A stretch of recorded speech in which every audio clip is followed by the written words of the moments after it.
Oke, Bunda-Bunda, tempo hari kita sudah belajar ini tentang surah Al-Mutaffifin. Di ayat pertama ini dianggap Al-Mutaffifin ini kemungkinan besar di awal-awal ayat aja ya. Kalau ayat setelahnya itu lebih banyak tentang hari kiamat. Surahnya Makkiyah. Kalau di awal-awal ayat, dari ayat 1 sampai ayat 3, diperkirakan beberapa ahli tafsir menyebutkan ini kemungkinan besar ada di Madinah. Ya, karena memang waktu itu di Madinah ini banyak pedagang yang curang. Pedagang-pedagang ini kebanyakan mereka adalah kaum Yahudi. Ya, apa itu curang? Itu disebutkan dijelaskan di ayat 2 dan 3. Di ayat 2 disebutkan yang dimaksud curang itu adalah alladzina idza iktalu 'alan nasi yastawfun. Apabila mereka adalah orang-orang yang apabila menerima takaran dari orang lain minta dipenuhi, tapi wa idza kaluhum aw wazanuhum yukhsirun. Apabila mereka menakar atau menimbang untuk orang lain, mereka kurangi. Lalu disebutkan lagi, ala yadhunnu ulaika annahum mab'utsun. Nah, ini tidakkah mereka mengira bahwa sesungguhnya nanti mereka akan dibangkitkan? Kapan akan dibangkitkan? Liyaumin azim, pada hari yang besar. Apa itu hari yang besar? Hari yang besar adalah yauma yaqumun nasu lirabbil alamin. Hari ketika manusia bangkit menghadap Tuhan semesta alam. Oke, kita masuk ke ayat 7. Ayat 7-nya, kalla inna kitabal fujjari lafi sijjin. Kalla, sekali-kali tidak. Inna, sesungguhnya. Kitab al-fujjari. Fujjari itu adalah orang durhaka. Lafi sijjin, berada dalam sijjin. Kalla inna kitab al-fujjari lafi sijjin. Jangan sekali-kali begitu. Sesungguhnya inna kitabal fujjari, kitabnya orang-orang durhaka berada dalam sijjin. Nah, dalam Al-Quran sering kita jumpai kalimat kalla, atau bukan kalimat kata kalla ya. Nah, ini sebagaimana dijelaskan oleh Imam Al-Qurtubi rahimahullah dalam tafsirnya, bahwa kata kalla ini terkadang merupakan kata yang menguatkan sebagai kalimat yang mengingkari perkataan sebelumnya. Ya, kalimat kata kalla ini sering berganti-ganti dengan kata haqqa. Ya, sama maknanya dengan kata haqqa. Haqqa ini adalah penekanan. Kayak beneran loh gitu. Ini beneran loh gitu. Dan Imam Ibnu Katsir rahimahullah mengatakan bahwa kalla pada ayat ini bermakna haqqa. Sungguh benar-benar. Sungguh benar-benar. Nah, ada dua penafsiran para ulama dalam hal ini ya. Yang pertama, Allah menyampaikan bahwa nama-nama orang fajir, nama-nama orang durhaka, semuanya itu telah tercatat di dalam sebuah kitab atau dalam sebuah batu yang catatannya tersebut tercatat di batu hitam yang terletak di lapisan bumi yang ketujuh, yang paling bawah. Namun hanya Allah yang mengetahui hakikatnya ya. Maksudnya orang yang beriman kepada takdir meyakini bahwa seluruh orang-orang yang masuk neraka jahanam ini pada dasarnya sudah dicatat dalam catatan Allah Subhanahu wa taala. Ya, jadi udah ditulis, tidak ada satupun orang yang lepas dari catatan tersebut. Mereka yang melakukan kemaksiatan, kefajiran, kekufuran telah tercatat dalam sebuah catatan. Jadi kayak si jin ini semacam database calon penghuni neraka. Database calon penghuni neraka bahkan udah ada ya. Nauzubillah min dzalik. Semoga kita tidak termasuk di dalamnya. Terus dan penafsiran kedua, kitab Fujjari menurut perkataan Ibnu Katsir ya, Fujjari wa ma'wahum lafi sijjin, kesudahan mereka dan tempat mereka adalah tempat yang sempit. Sijjin di sini tidak seperti penafsiran sebelumnya yang disebut itu kayak kitab atau batu besar yang ditulis. Ada juga di sini menyebutkan sijjin. Sijjin ini adalah tempat yang sempit. Dari kata sijnu yang artinya doyiku, sempit, penjara yang sempit. Dalam hal ini sijjin diartikan dengan neraka jahanam sebagai tempat orang-orang fajir kafir.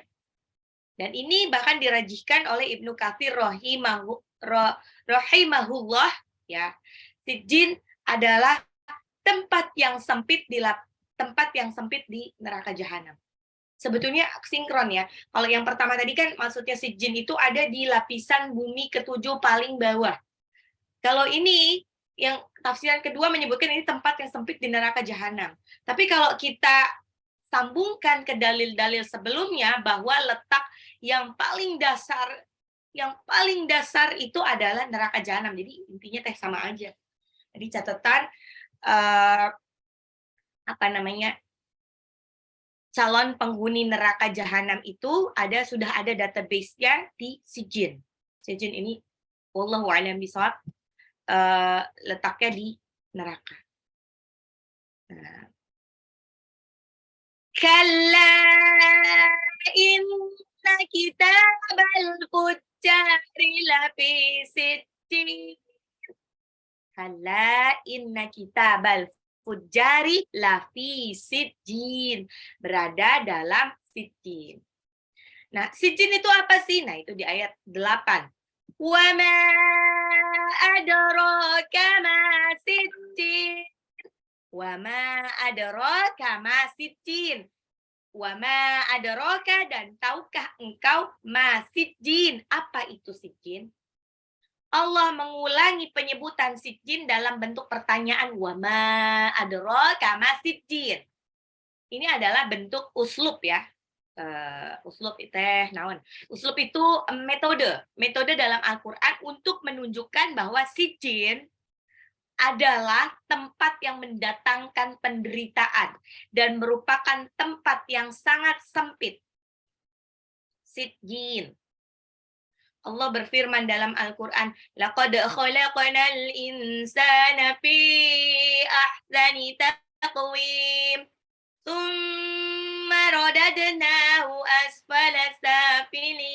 Sungguh kami telah menciptakan manusia dalam bentuk sebaik-baiknya, ahsani taqwim, tsumma radadnahu asfala safilin. Kemudian kami kembalikan dia ke tempat serendah-rendahnya. Para ulama tafsir mengatakan bahwa yang dimaksud dengan sijjin itu adalah tempat yang serendah-rendahnya, yaitu lapisan bumi yang paling bawah. Berarti itu adalah tempatnya neraka. Nah, itu menguatkan tafsir dari ayat sebelumnya. Nanti pasti tanya, aduh, kalau kok bisa ya? Kalau orang yang masuk neraka itu sudah ada catatannya, berarti buat apa kita berbuat baik? Nah, ini dia. Ini dia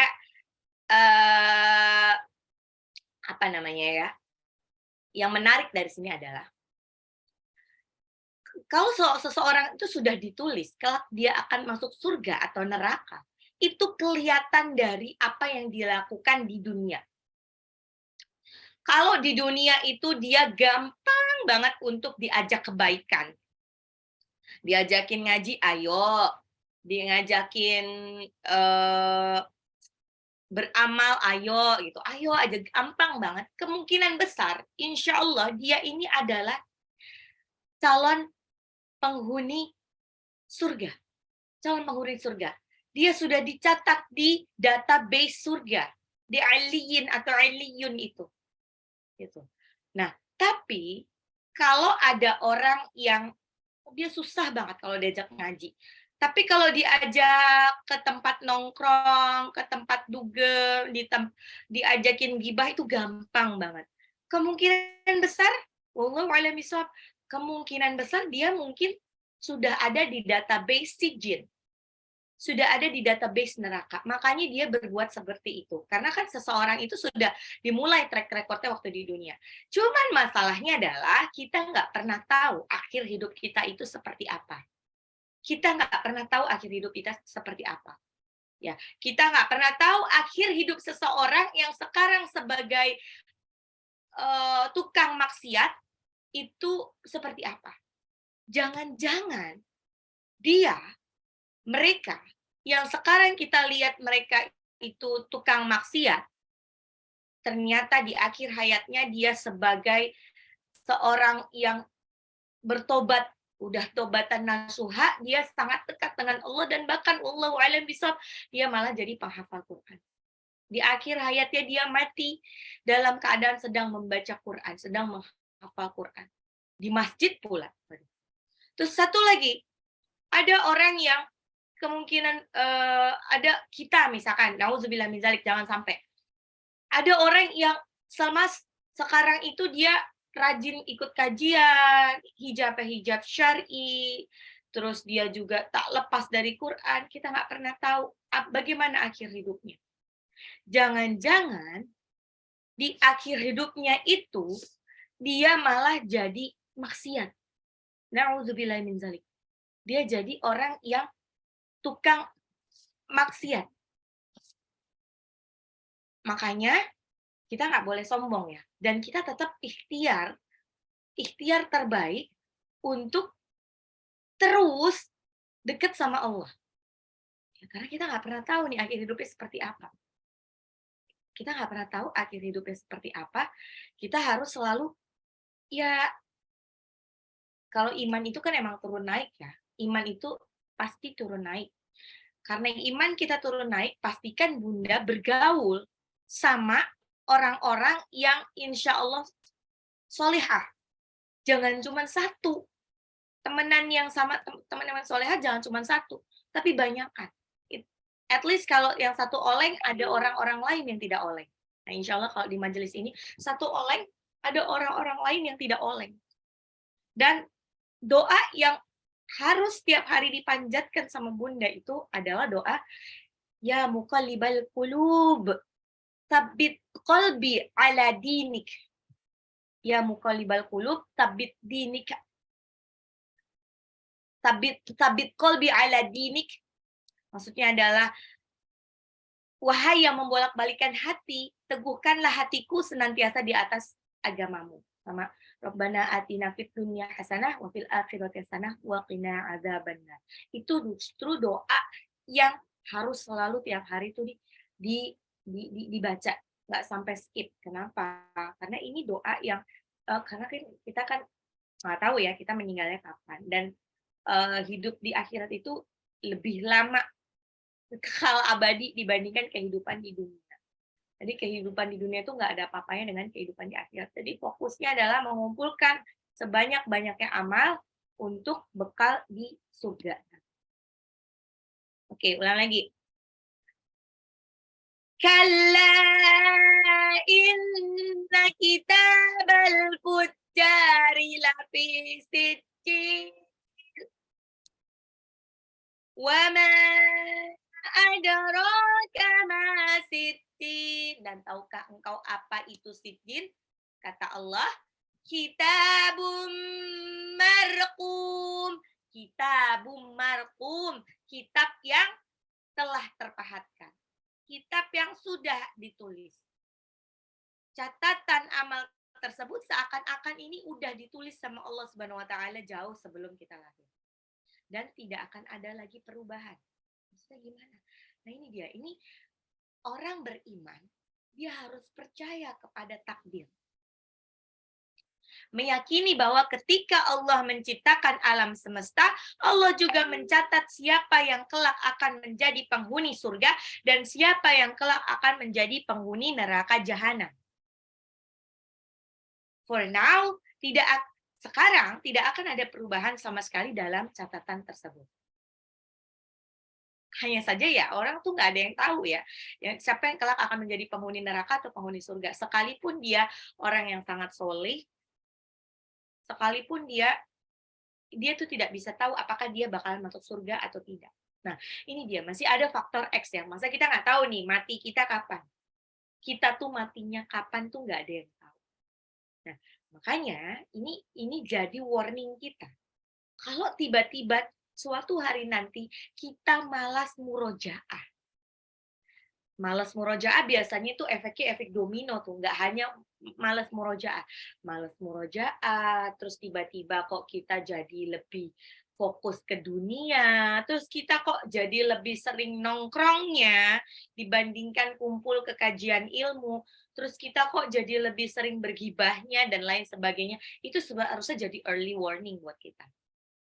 Jangan-jangan kita ini termasuk orang-orang yang sudah dicatat sebagai penghuni neraka.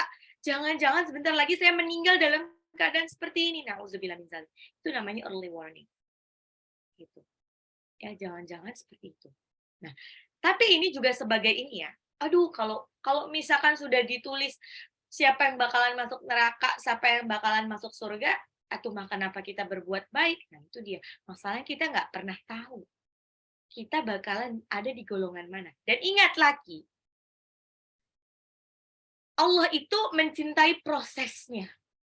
Kita nggak pernah tahu kan proses, masalahnya ini saya pernah bilang berkali-kali, sama seperti pertunjukan panggung, pertunjukan film, atau pertunjukan drama, itu kan di situ ada script writer, penulis skenario, di situ ada sutradara, ada juga produser. Produser ini adalah orang yang, apa ya namanya, benar-benar bertanggung jawab dalam suatu film, karena dia ada urusannya tentang uang, ada urusannya tentang uang.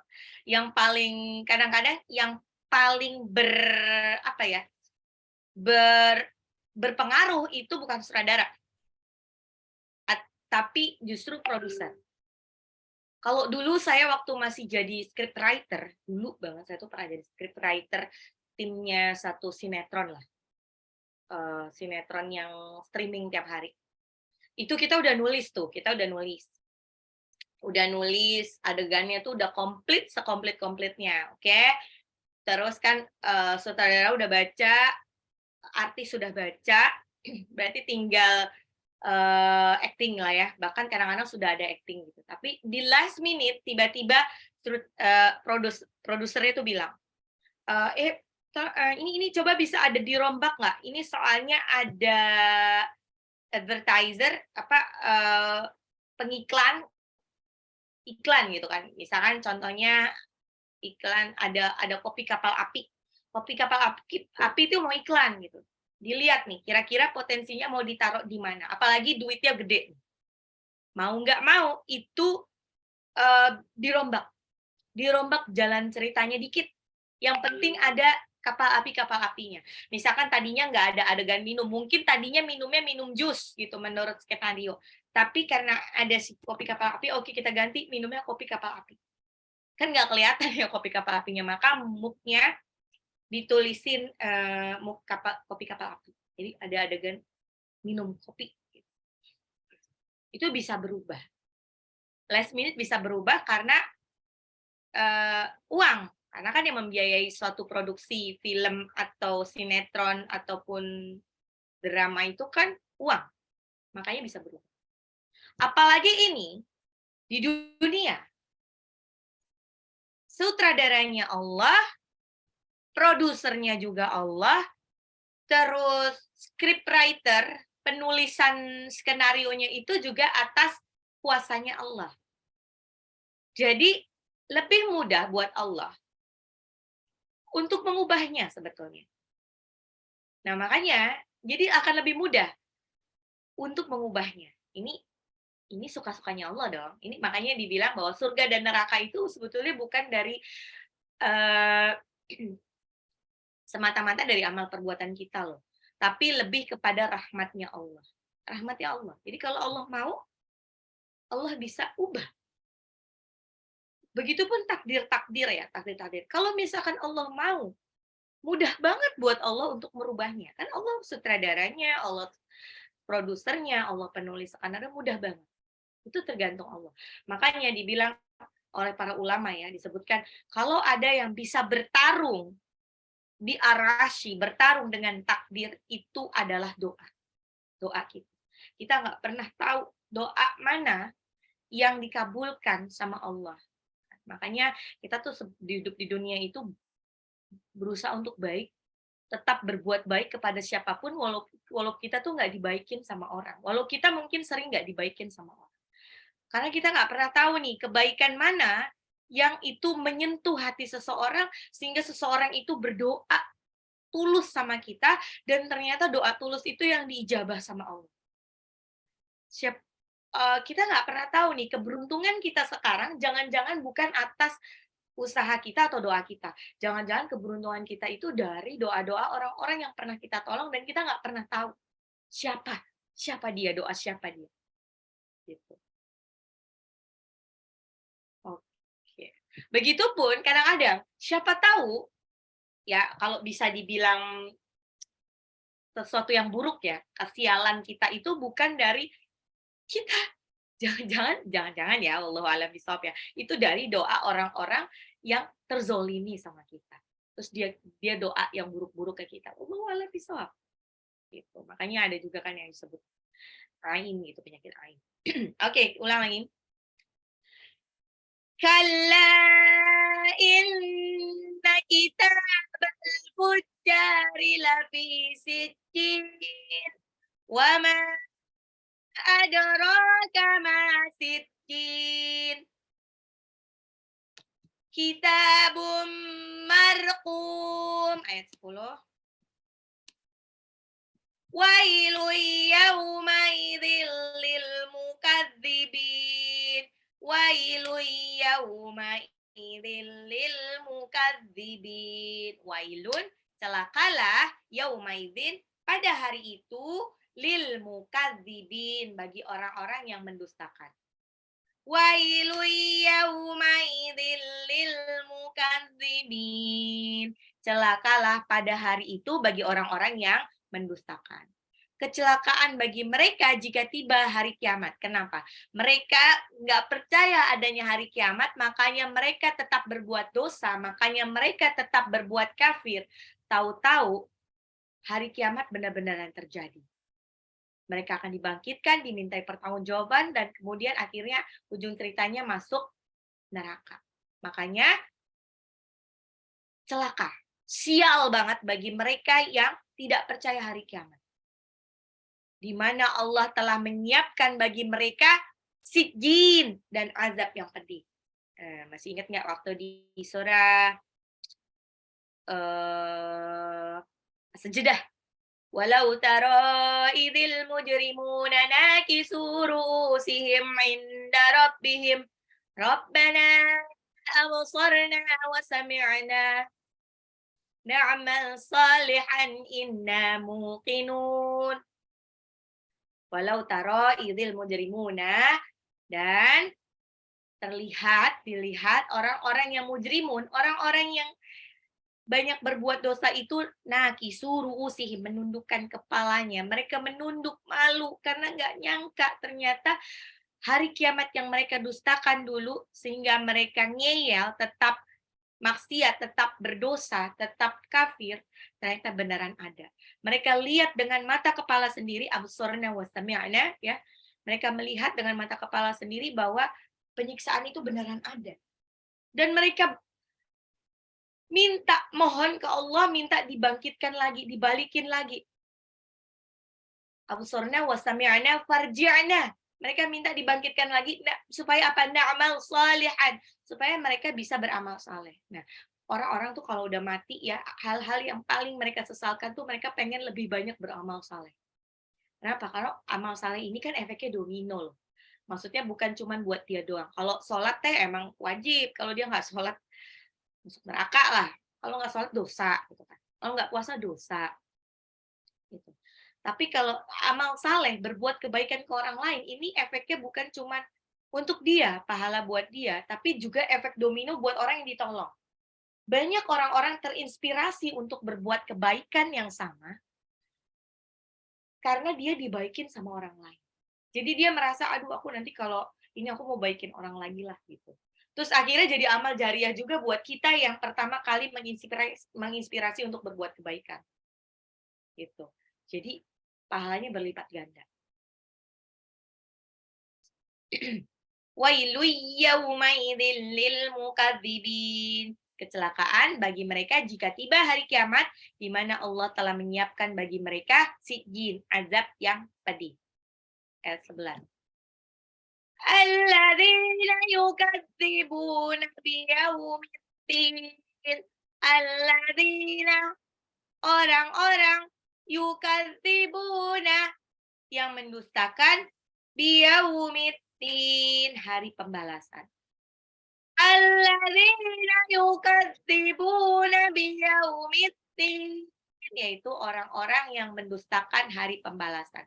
Orang-orang yang tidak membenarkan akan terjadinya hari kiamat, dan mereka yang merasa aneh dan merasa nggak mungkin lah adanya hari pembalasan.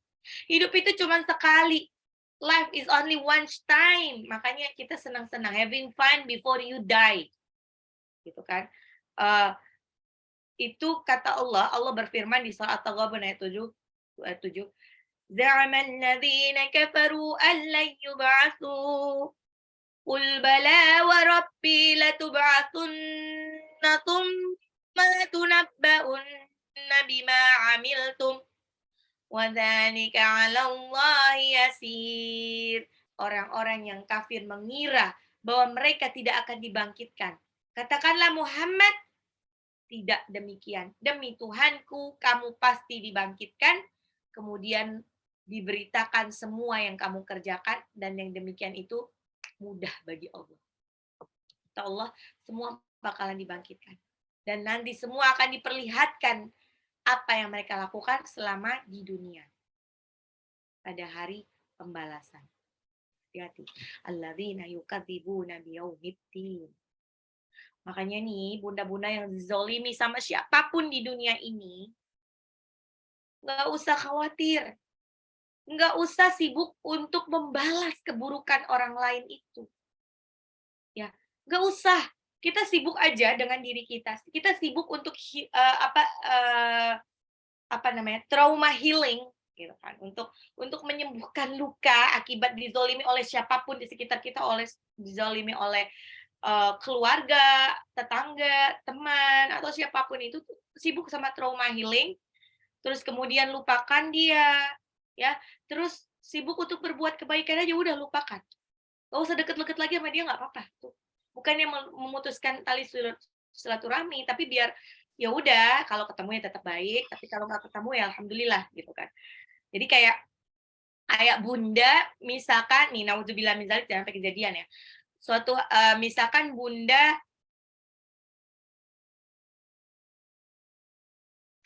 kalah sama dengan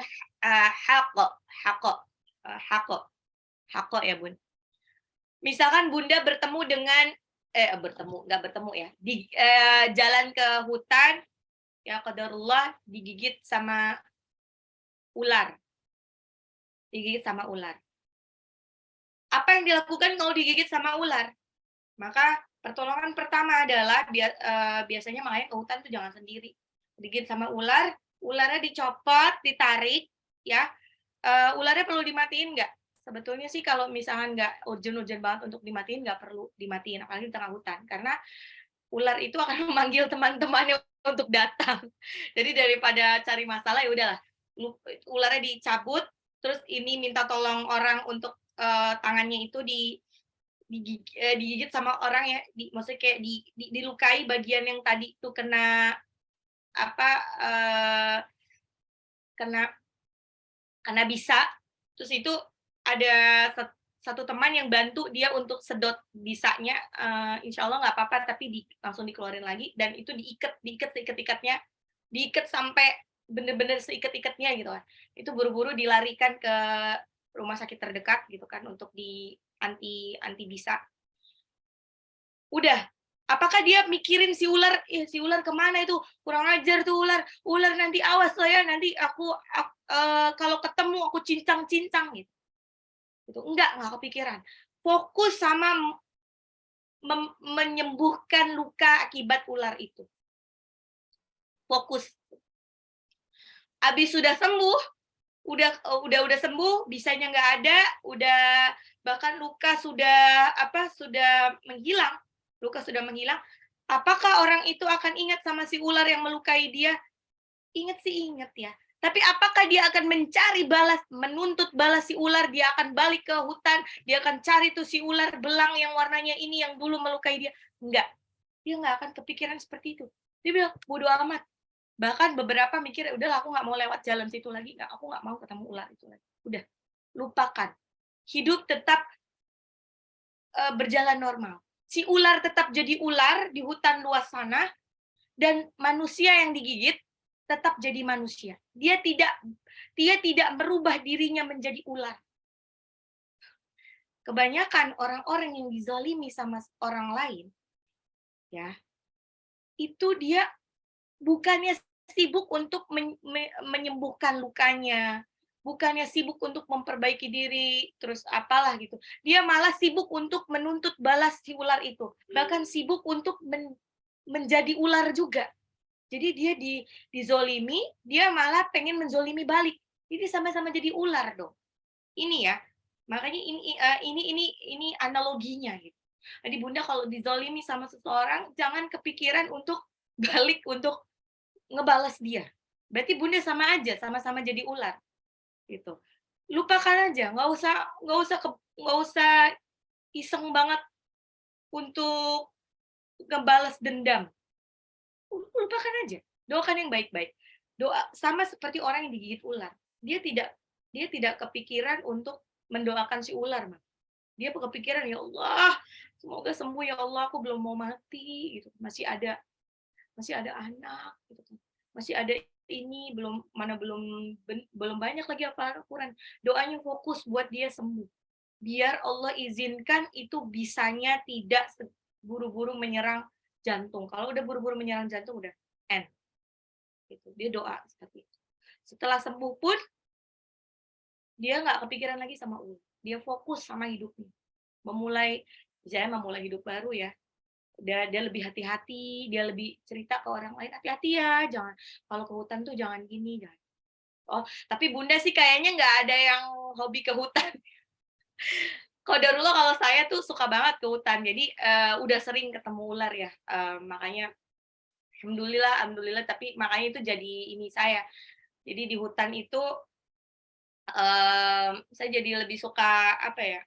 Saya sekalian murojaah lah gitu. Jadi mungkin ularnya itu jadi agak segan gitu ya kalau melukai saya. Qadarullah, alhamdulillah tidak pernah di ini ular. Tapi kalau cuman dilintasi sama ular, ada ular mungkin dia kaget ya. Kalau feeling saya sih dia mungkin kaget ya. Dia loncat gitu ke saya, ya Allah. Itu benar-benar shock terapi banget. Loncat itu beberapa kali pernah gitu, tapi alhamdulillah nggak pernah di apa-apa. Itu karena emang ada doa-doa khusus kalau kita masuk hutan biar nggak dilukai sama ular itu ada. Tapi saya belum tahu doanya biar nggak dilukai sama pacet. Karena beberapa kali masuk hutan saya tetap aja dilukai sama pacet. Pacet itu kayak lintah ya. Lintah itu menghisap darah. Jadi saya nggak tahu padahal udah ketutup rapat itu lintah masuk aja ke dalam tubuh saya. Bener-bener menghisap darah, dia nggak akan berhenti sampai penuh. Jadi kalau dicabut itu udah darahnya tuh kayak muncrat gitu. Nauzubillah min dzalik. Boleh nih Bun, kapan-kapan kalau mau adventure sama saya. Tapi saya emang sukanya ya gitu, lebih ke alam gitu, bukan ke tempat-tempat yang tempat-tempat yang piknik ceria. Oke, lanjut intermezzo 12. وَمَا يُكَذِّبُ بِهِ إِلَّا كُلُّ مُعْتَدٍ أَثِيمٍ. وَمَا dan tidak ada yukadzibu mendustakan, wama yukadzibu dan tidak ada yang mendustakannya, wama yukadzibu bihi dan tidak ada yang mendustakannya illa kecuali kullu, setiap orang yang mu'tadin itu melampaui batas, atim, lagi berdosa. Wa ma yukadzibu bihi illa kullu mu'tadin atim. Dan tidak ada yang mendustakannya, tidak ada yang mendustakan hari pembalasan, kecuali illa kullu mu'tadin atim, kecuali orang yang melampaui batas dan berdosa. Terkait makna mu'tadin dan asim, atau bedanya apa nih mu'tadin sama asim? Para ulama semisal Al-Hafiz Ibnu Katsir. Ibnu Katsir ini salah satu ulama tafsir, berpendapat bahwa mu'tadin adalah orang yang melakukan perbuatan dosa yang berkaitan dengan perbuatan, action. Actionnya itu langsung berhubungan dengan orang lain pula. Seperti mu'tadin ini seperti meminum khamar, berzina, atau membunuh orang lain. Ya, itu mu'tadin. Ini menurut tafsiran dari Ibnu Katsir. Kalau atim itu apa? Atim ini adalah dosa yang berkaitan dengan perkataan. Ya, seperti berdusta, memfitnah. Ini menurut tafsir Ibnu Katsir. Ya. Pendapat ulama lain tentang mu'tadin ini adalah dosa yang berkaitan dengan menzolimi orang lain. Ya, sama ya. Sedangkan asim adalah dosa yang berkaitan dengan menzolimi diri sendiri. Ya, jadi dosa yang berkaitan dengan orang lain, mu'tadin di sini misalkan menzolimi orang lain, mukul orang lain, nyuri, nipu, menjatuhkan harkat dan martabat orang lain, menuduh orang lain yang dengan tuduhan yang tidak-tidak. Ya, bayangkanlah jika mengurangi timbangan sedikit aja, ini balik lagi ke tadi wailul lil mutaffifin, berkaitan dengan hak orang lain, Allah ancam dengan kebinasaan dan kesengsaraan. Maka bagaimana pula orang yang mengambil harta rakyat? Nah ini, ya itu dia. Untuk istilahnya ngambil harta satu orang aja, itu udah disebut Allah ya ini mu'tadin. Ganjarannya tuh banyak nanti di neraka. Apalagi ngambil uang orang banyak, harta rakyat. Gimana itu hukumannya? Kalau sekarang sih di dunia kayaknya lebih berat orang yang maling ayam daripada maling triliunan rupiah, tapi nanti di akhirat. Alhamdulillah. Balik lagi. Sedangkan menzolimi diri sendiri, asim adalah bermaksiat berkaitan dengan dirinya sendiri. Ya, misalkan dia tidak ragu melakukan yang haram, dia nggak peduli lagi harta halal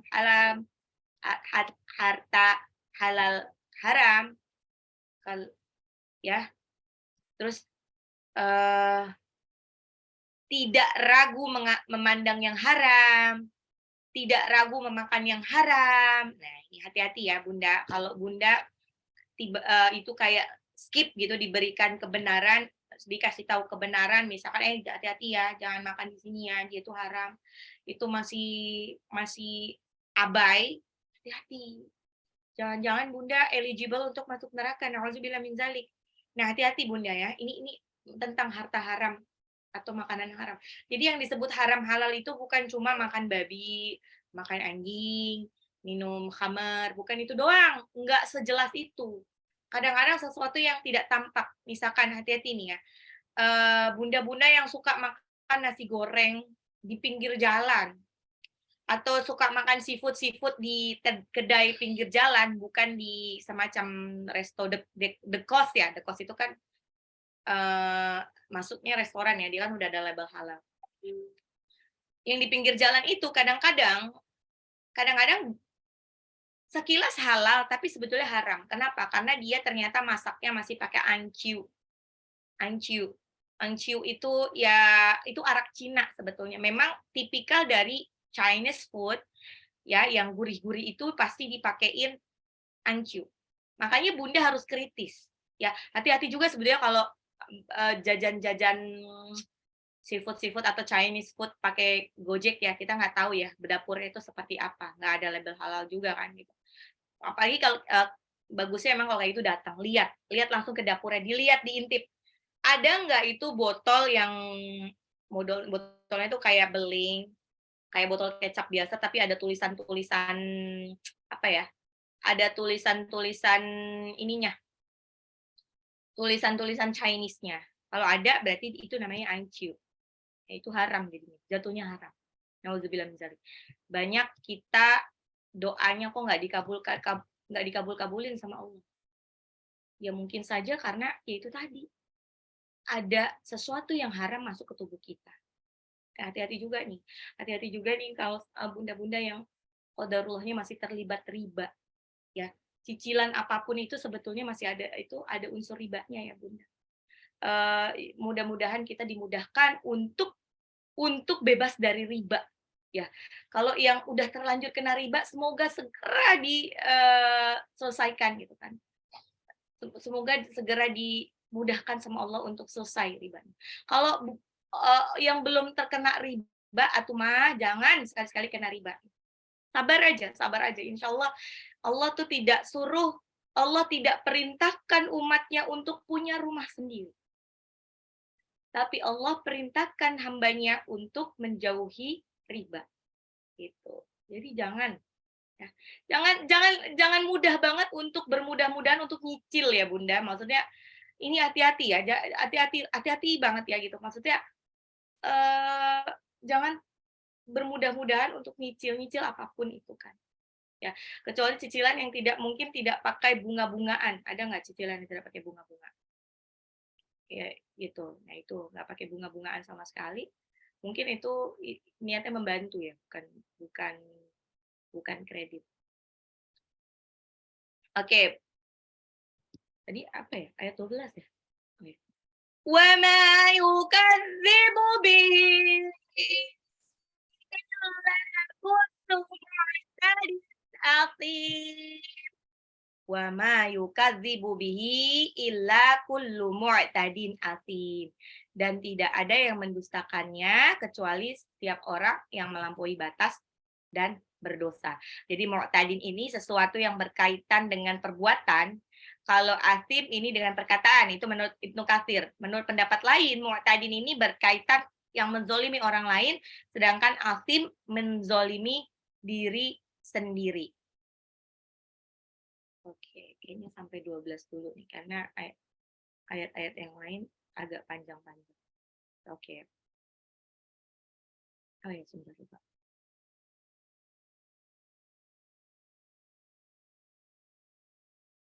Bentar, Bun.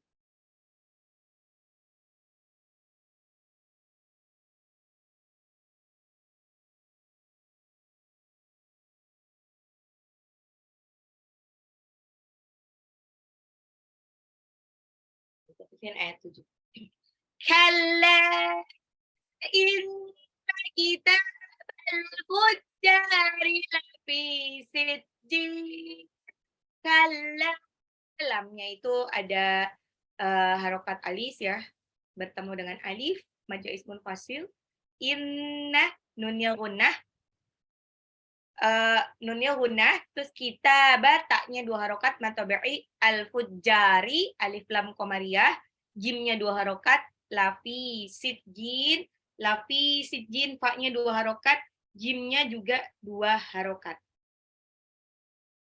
Kalla inna kitabal fujjari lafi sijjin. Kalla, sekali-kali tidak. Inna, sesungguhnya kitabal fujjari, kitabnya orang-orang yang fujar, durhaka, lafi sijjin, berada dalam sijjin. Kalla inna kitabal fujjari lafi sijjin. Kalla inna kitabal fujjari lafi sijjin. Kalla inna kitabal fujjari lafi sijjin.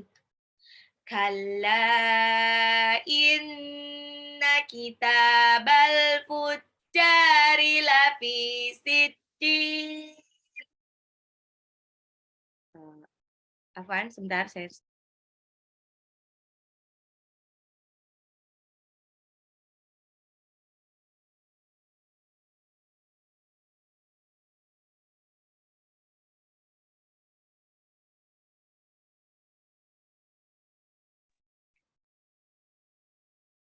Oke. Wama adraka ma sittin. Wama adraka ma sittin. Wama adraka ma sittin. Mimnya itu mad jaiz munfasil ya. Ya, ada harokat alif bertemu dengan alif, tidak dalam satu kata, karena yang satu artinya dan apakah, adrokat, tahukah kamu, masih roknya 2 harokat, adroka, dalnya jangan lupa qalqalah, mimnya matabi'i 2 harokat, sijin di belakang, mat arid li sukun. Wa ma adraka ma sijin. Wa ma adraka ma sijin. Wa ma adraka ma sijin. Wa ma adraka ma sijin. Wa ma adraka ma sijin. Ayat 9. Kitabum marqum. Kitabum marqum. Taknya 2 harokat, mantap tabi'i, tanwin ketemu mim, idgham bil gunnah, dilebur tapi ditahan ya. Jadi bukan cuman kitabum marqum tapi kitabum marqum. Qaf di belakang mat adid li sukun. Kitabum marqum. Kitabum marqum. Kitabum marqum. Kalla inna kitabal fujjari lafi sijjin.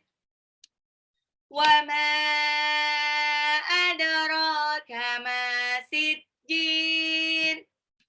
Kitabum marqum. Kitabum marqum, kitab catatan, kitab yang dipahatkan. Wailu yaumaidil lil mukadzibin. Wailun ini celakalah, yaumaidin pada hari itu, lil mukadzibin. Lil mukadzibin. Lil mukadzibin bagi orang-orang yang mendustakan. Wailun celakalah, yaumaidin pada hari itu, lil mukadzibin bagi orang-orang yang mendustakan. Wailun yaumaidin lil mukadzibin. Wailun yaumaidin lil mukadzibin. Wailun yaumaidin lil mukadzibin.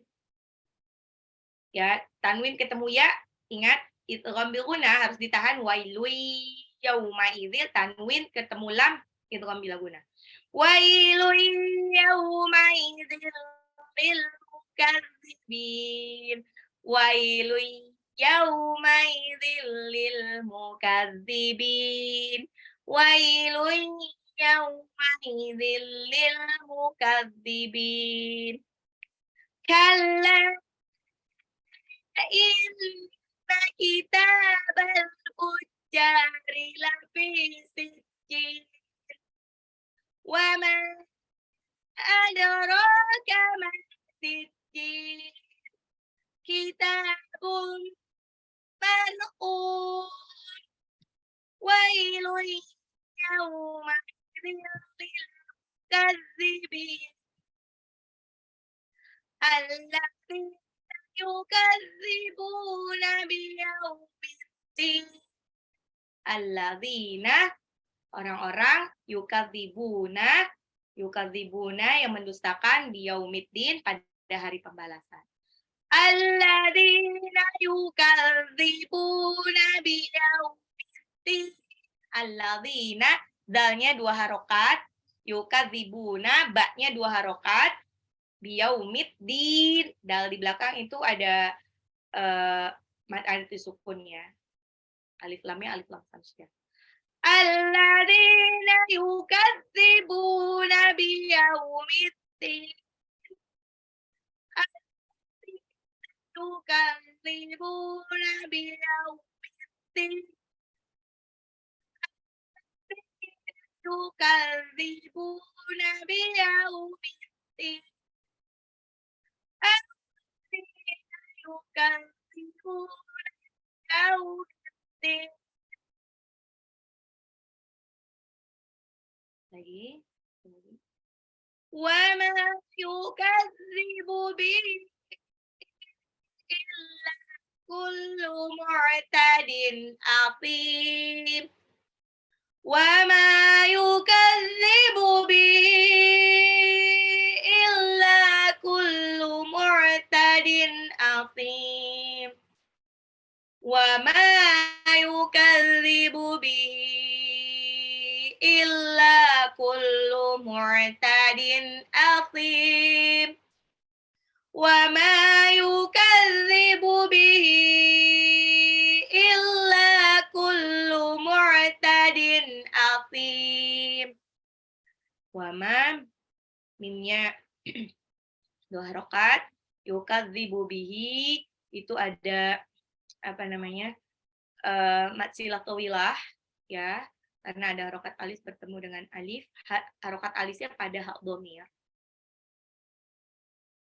Lamnya 2 harokat, mu'tadin, tanwin ketemu alif itu izhar, mu'tadin athim,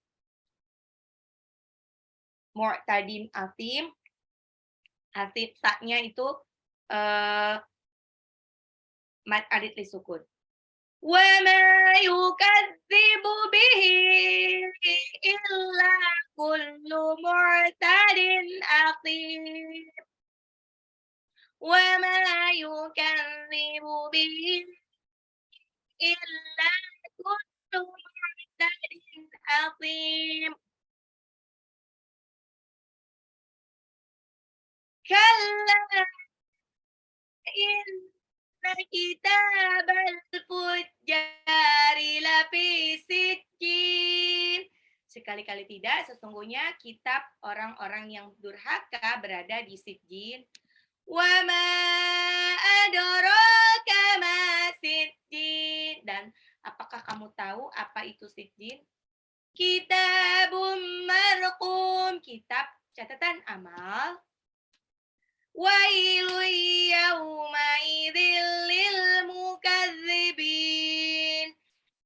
Celakalah pada hari itu bagi orang-orang yang berdusta, yang mendustakan. Alladzina yukadzibuna biyaumiddin. Itu orang-orang yang mendustakan pada hari pembalasan. Wa ma yukadzibu bihi illa kullu mu'tadin athim. Dan yukadzibu bihi illa, yang mendustakan, dan mereka itu mendustakan kecuali wa ma yukadzibu, dan tidak ada yang mendustakan hari pembalasan kecuali illa kullu mu'tadin athim, orang yang mu'tadin, melampaui batas, athim, berdosa. Mu'tadin tadi disebutkan adalah action yang berkaitan dengan perbuatan, sedangkan athim adalah lisan. Ada juga yang menyebutkan mu'tadin ini yang berhubungan dengan dosa mencelakai orang lain, sedangkan athim ini adalah dosa diri sendiri. Oke, sampai ayat 12 dulu ya. Saya sengaja ini nanti ada jadi kalau misalkan nanti pekan depan kemungkinan besar insya Allah mungkin saya bisa berhalangan itu bisa dipakai untuk murojaah ya, murojaah. Jadi surah-surah yang sebelumnya jangan dilupakan ya Bun, tetap aja dibahas gitu kan. Tetap aja di diulang lagi gitu kan. Diulang lagi. Jadi jangan walaupun Bunda ikut yang per surat, tapi surah-surah yang terdahulu jangan dilupakan. Gitu. Terus apa lagi ya? Oke, ada pertanyaan kan Bunda?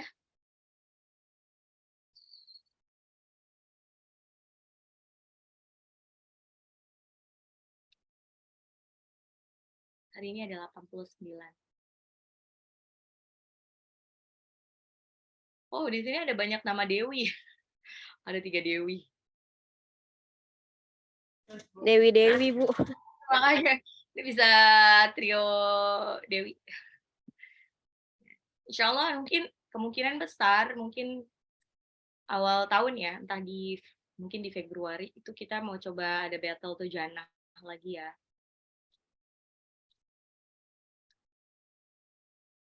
Oke, ada pertanyaan Kak Bunda? Oke. Baiklah.